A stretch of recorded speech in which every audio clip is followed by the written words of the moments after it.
Today on Why Seattle, we are here at Daybreak Star Indian Cultural Center to speak to my friend and Muckleshoot tribal member, John Bailey.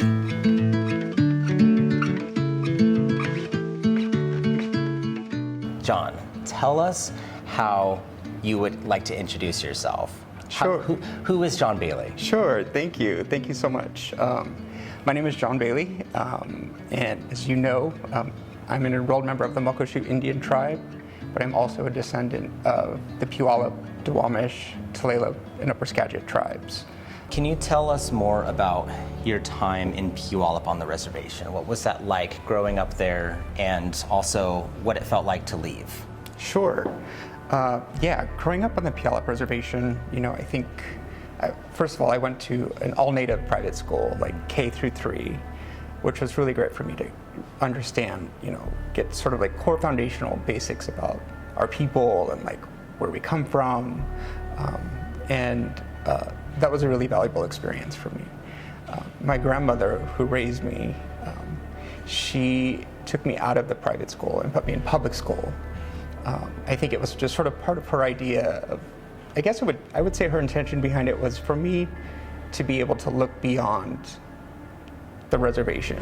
And, that was something that she'd always lecture me about, is, the importance of education and doing something with your life. And so, those are things that I held close to my heart. And she would drill them into me over and over and over. You have to become someone, do something with your life. I have a granduncle who was the chief of the Puyallup tribe. And so, understanding that I come from greatness and, that is something that I hold with me. But the other side to that was, back in the 80s, which is when I was born in 1980, it was before gaming took off and before bingo halls and casinos, before tribes had access to capital or economic opportunities. There were some that didn't even have access to like water or electricity. And so my people overcame some extraordinary circumstances. Yeah. Where can we learn more about the Puyallup tribe? Sure. I mean, you can go to, they actually have, if you look up at this little search engine company that I work for called Google. What is that? Just research Puyallup tribe, Muckleshoot tribe, and I'd offer that advice to anyone who doesn't know anything about the land they live on. Yeah. Get familiar with where you are and the history. That is really impactful to learn more about the land that you live on.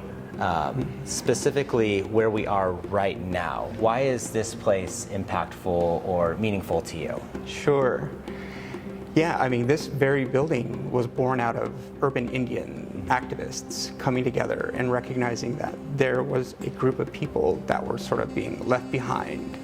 And so the city of Seattle is not only home to like the local tribes, but there are natives from all over the country who come here to live in pursuit of whatever opportunities they're looking for. But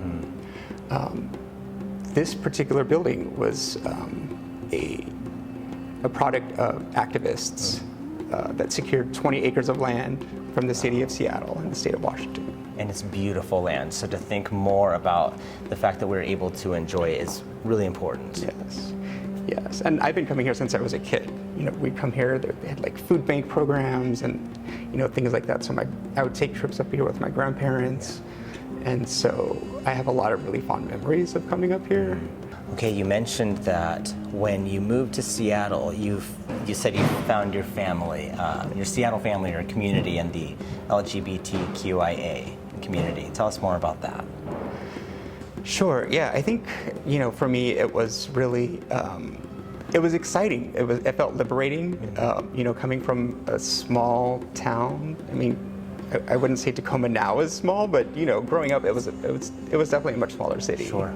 And so when I got here, it was just neat to see the vibrance of the city and the LGBTQIA plus community. Have such a presence. And that really made me feel like home. Here at Daybreak Star, we are surrounded by art and so much to learn from and see. We see a lot of what we're looking at here throughout Seattle, we get to enjoy it, but we don't always know what it means or the stories behind them. Can you tell us more, if you know, when we see something like this, what that means? Sure. Yeah, so cedar was super important to us.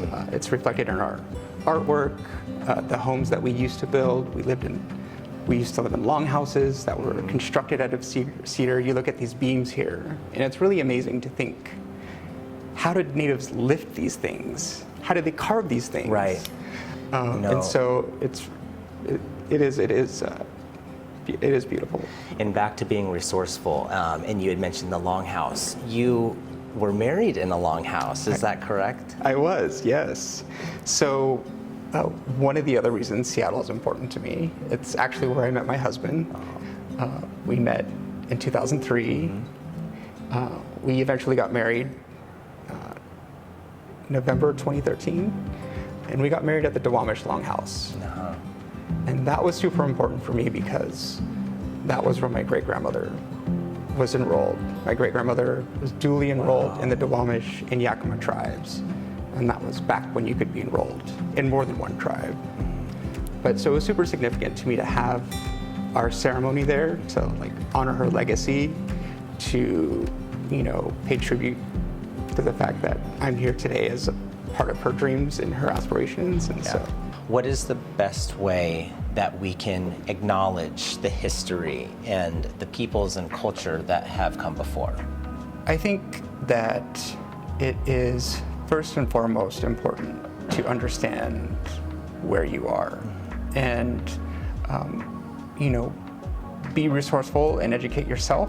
But there are also 32 tribes here in Washington State.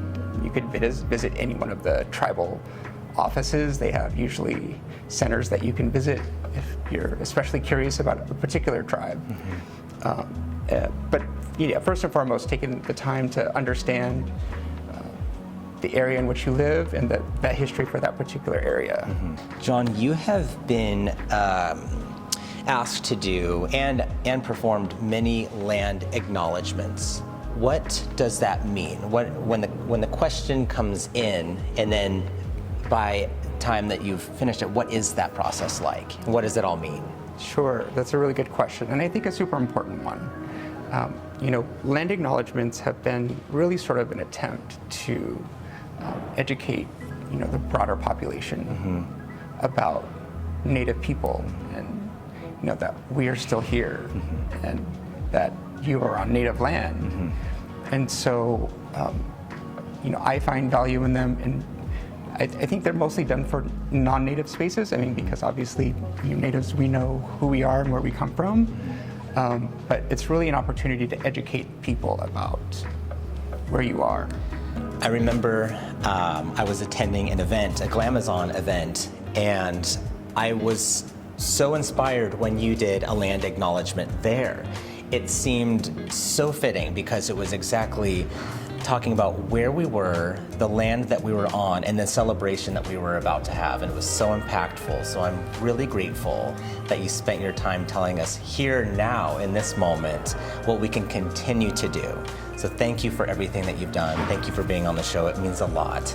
Well, thank you, James. I mean, I am so incredibly honored and grateful that you reached out to me to be a part of this journey with you, but also that you thought to include a Native perspective. And I think that is something that is often missed and overlooked. And so I'm really grateful. You were really intentional about including a diverse perspective, but especially an Indigenous perspective. Thank you again. It means a lot. But I do have something for you. Okay. I love to ask questions. I love to understand. One thing I'm not sure I love are surprises. So this You're getting a surprise. But from you, of course. So James, in my culture, to receive a blanket is one of the highest honors. And they're usually reserved for special ceremonies, events, important work that's being taken care of or done. And so today I wanted to honor you with a blanket for the work that you're doing, but also for this next journey ahead for you, but also to thank you for including my people in your story, in your storytelling. That's hugely important. So I wanted to honor you with this, my friend, Oh my gosh, this and is to say thank you. Oh, I love you too. This is, I don't know how to say thank you other than thank you. This is amazing. What an honor, truly. Thank you. Thank you, James.